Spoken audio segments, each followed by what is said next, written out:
Thank you, everybody, for coming to the Aaron Torres Podcast YouTube page. If you could do me a quick favor, see that little black subscribe button at the bottom of your screen? Go ahead, click that black subscribe button. Really does help our audience grow, really does help our channel grow, really does help and mean more than you could possibly know. So go ahead, hit that little black subscribe button. Also, thank you to our presenting sponsor, Betfred Sportsbook and the Betfred Sportsbook app. Bet 50 on any game, get $250 in free bets. Thank you again to Betfred. Thank you again to you. Now, here is the video that you came here for. The topic that it is the gift that keeps on giving in terms of content. I am, of course, talking about Deion Sanders, and I am, of course, talking about the Colorado Buffaloes. Okay, and what I promise you guys and girls, we are not going to talk Deion on every single episode of the Aaron Torres Sports Podcast from now until the end of time, but as he provides compelling content for us to discuss, we are going to talk Colorado, and we are going to talk about the program that is being built there, because what he is doing in this NIL transfer portal world with the way that he does social media, I think it's going to be fascinating, okay? And so what we know about Deion, a couple different things, right? We've already kind of gone through a lot of kind of the cursory stuff, right? Monday's show was the full reaction to Deion getting the job. We're all excited. We're all curious what it's going to look like, all of that good stuff. Tuesday, that's where it got interesting, because we reacted to that video of him meeting with the team for the first time. You may remember that was where he said, I'm bringing my own luggage. I'm bringing Louis. And if you're not good enough, you better get in the portal. Now, we already discussed that. I'm not going to relitigate that whole conversation. Ultimately, I had no problem with it, though. One, it's a conversation that every school in America is having with some players right now. Even established coaches at established places are telling some guys, look, you're really probably just not good enough to play here. You can stay if you want, but I encourage you to get into that portal to find a place that fits better for you. That is literally happening at every other school. And I think the other thing that we really didn't even barely hit on the Tuesday episode is this is the world of professionalized college sports that everybody wanted, right? For years, I have heard, pay players, make sure they get a cut, let them transfer whenever they want. Well, this is the flip side of that.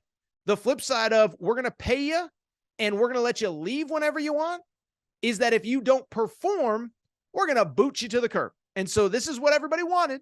This is the new world. This is the opposite. But again, we already discussed all of that on Monday and Tuesday. I don't think that we need to kind of, again, go over that for a third, fourth, fifth time.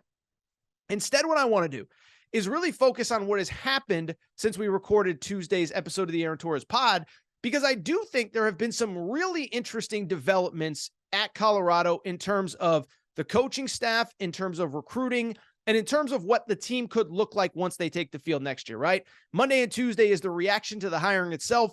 Now we're starting to get a feel for what it could look like when those Buffaloes run through the tunnel with Ralphie in the fall of 2023. And so I want to get you caught up on what has happened at Colorado this week. But let me start by saying this. If this all clicks the way that I think it can, if this all comes together in terms of recruiting, the coaching staff, and style of play, the way that I believe it might over the next couple months, I think we're going to see a massive change at Colorado, and I think they are going to be fascinating going forward. Not saying they're going to win a national championship next year. They're going to be really good, and I can tell you this, they're going to be really entertaining.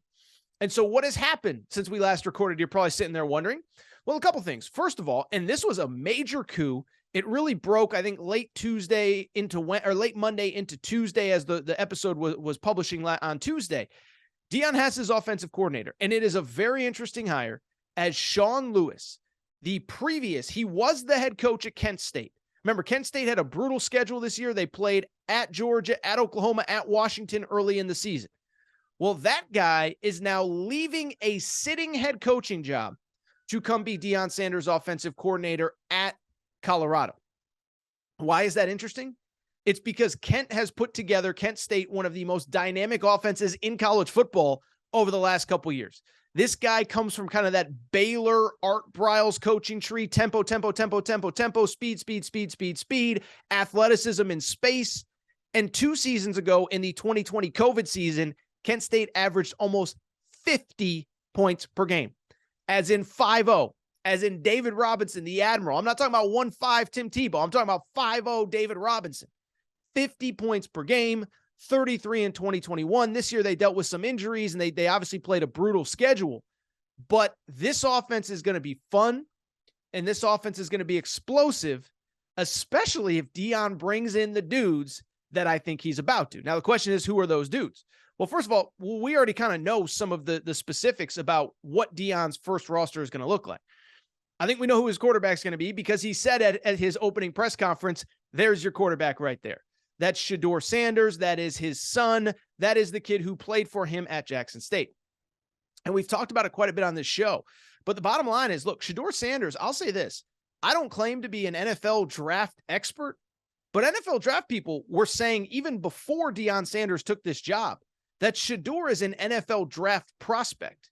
And so I don't claim to know if he's good enough and where does he fit and is he, behind Caleb Williams as QB number 2 coming into next year as far as the draft is concerned. That I don't know. What I do know is based on that alone, he's probably better than anybody Colorado had, and he was very good at the FCS level this year, completed 70% of his passes, 36 touchdowns, 6 interceptions. That kid should step into the Pac-12 and have an immediate impact.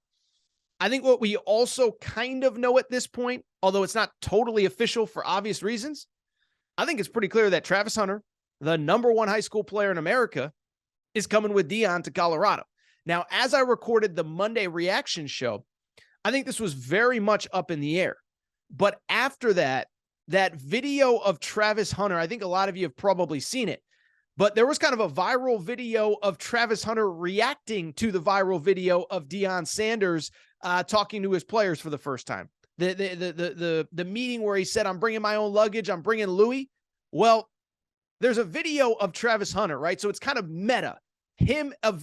We all watched a video of Travis Hunter watching a video of Deion Sanders. But in that video, Travis Hunter says, Coach, I'm coming. Don't let those players push you around. We ain't putting up with that when I get there. The exact quote, I want to make sure I look it up and make sure I get it correct. But the exact quote that Travis Hunter said when that happened was, I'm coming, Coach. You won't be having that next year. Them boys better get right.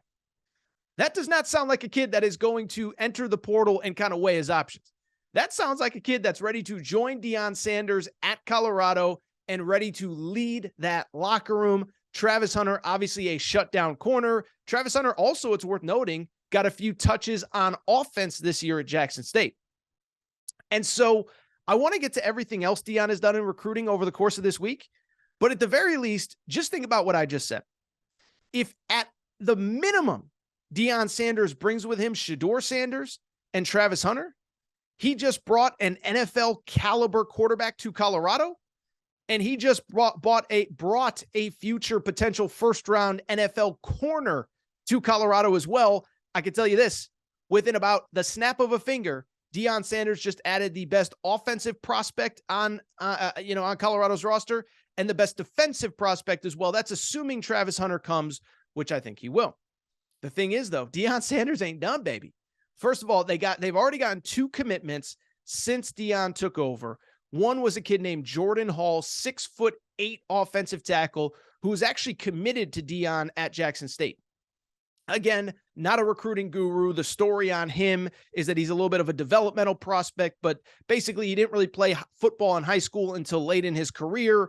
And that really he was like an FBS, Power 5 type prospect, but he's a little rough around the edges. Deion believes in him and believes he's capable. The quote from Jordan Hall after he committed was, yeah, I'm that Louis. I'm one of those guys that's coming. So that is big. And then on Tuesday afternoon, we actually got a little piece, or Wednesday afternoon, we got a little piece of information as Anthony Robinson, a 6'3" corner who had been, he had taken visits to Tennessee and Miami over the course of the winter. A JUCO All-American cornerback, he is coming as well. So 2 commitments so far. One is a JUCO All-American cornerback, the other a developmental tackle. And again, I'm telling you, just based on what we know, the roster is already being upgraded. Superstar quarterback, potentially 2 elite corners, a cornerstone offensive tackle in the future. But what's especially interesting to me is all of the other little stuff that's starting to percolate in the portal and in high school recruiting that I think is worth keeping an eye on. First off, in terms of the portal, I'll tell you, I've told you before, we are keeping a very close eye on the portal at AaronTorresOnline.com. And I've noticed that Colorado has one thing in mind in terms of who they're offering, and I think they're going to get some of these kids. To quote whatever movie it is, they got a need for speed because they are offering basically every elite wide receiver in the portal. I talked about Jimmy Horn the other day, star wide receiver from South Florida. He was actually, the reports were that Penn State was out to a heavy lead on Jimmy Horn. Now he wants to visit Colorado. You have the potential to I don't want to say flip because he never really committed to Penn State. But if this is a kid that was good enough for Penn State, he has an offer from Texas A&M as well. You get him at Colorado, that's a difference maker that you have right away. On top of that, I thought this was very interesting. Dorian Singer, the leading receiver in the Pac-12 last year at Arizona, he has entered the portal. He has heard from most major programs, including Oregon, Oklahoma, a bunch of others. He's got a Colorado offer. And Tyrese Chambers, a burner who played at Florida International, another guy with Power 5 offers, I think in Mississippi State's one, Maryland, schools like that. He has a Colorado offer. So I don't mean to pigeonhole Deion Sanders, but he appears to have a type. If you are fast, athletic, and can make plays in space, Deion Sanders wants you. It's like Uncle Sam, right? I need you in Colorado. And then finally, this is the impact that Deion Sanders is having, is all of the other little things.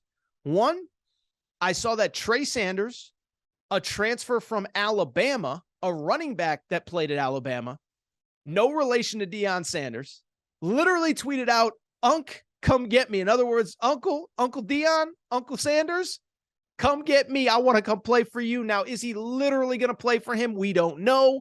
But you add a running back from Alabama, I think Deion Sanders can find a way to use him. Same with Sean Lewis, the offensive coordinator. Another interesting note, Katron Evans. This is an interesting one.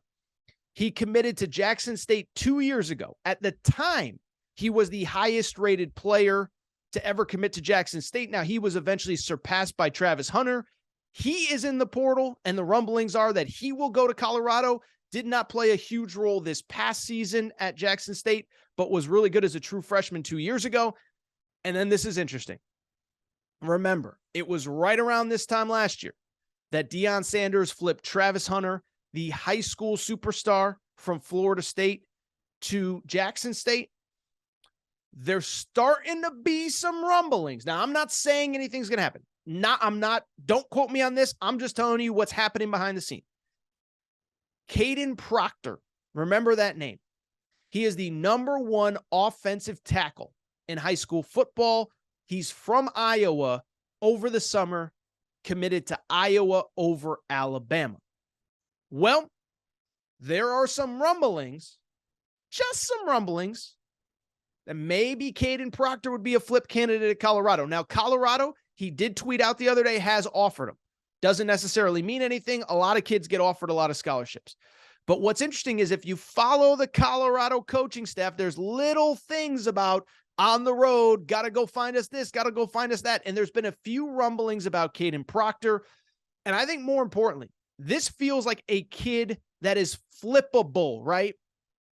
Like if you're, I don't know, a wide receiver committed to Tennessee or to Texas, or you're a quarterback committed to Alabama, I don't know that those are the kind of kids that you're going to flip. You get a defensive end from Georgia that's committed to Georgia, you're probably not getting him to flip. But Iowa, with all the negative press, with everything that has gone on there, could you get that kid? Could you say to him, do you want to go be part of that boring, slow-paced offense? You want to come out here, have some fun? And what's interesting about that kid specifically, he's from the state of Iowa. So mom and dad could come see him play. It's not a crazy long drive. I don't think it's particularly close, but it's the same region of the country. But there are just enough rumblings to keep your eye on that. Caden Proctor, the top offensive tackle in high school football. But I am telling you, this roster is coming together. The portal just opened on Monday. I just guarantee you, something interesting is going to interesting things are happening at Colorado, thanks to Deion Sanders, thanks to Coach Prime, and I think the best is yet to come.